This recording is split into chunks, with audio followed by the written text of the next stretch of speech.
Magandang umaga. Isa ka rin bang nanay tulad ko na laging inuuna ang kapakanan ng mga anak at laging nangangamba tuwing nagkakasakit sila dahil sa kakulangan ng budget? Well, para sa'yo ang video na to. Narinig mo na ba ito? Ang PhilHealth Konsulta o PhilHealth Konsultasyong sulit at tama.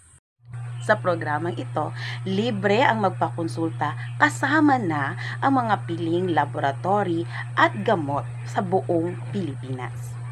Layunin nito na makaiwas at maagapan ang mga malalalang sakit ng bawat Pilipino. Para sa karagdagang kaalaman, abangan ang mga susunod na video.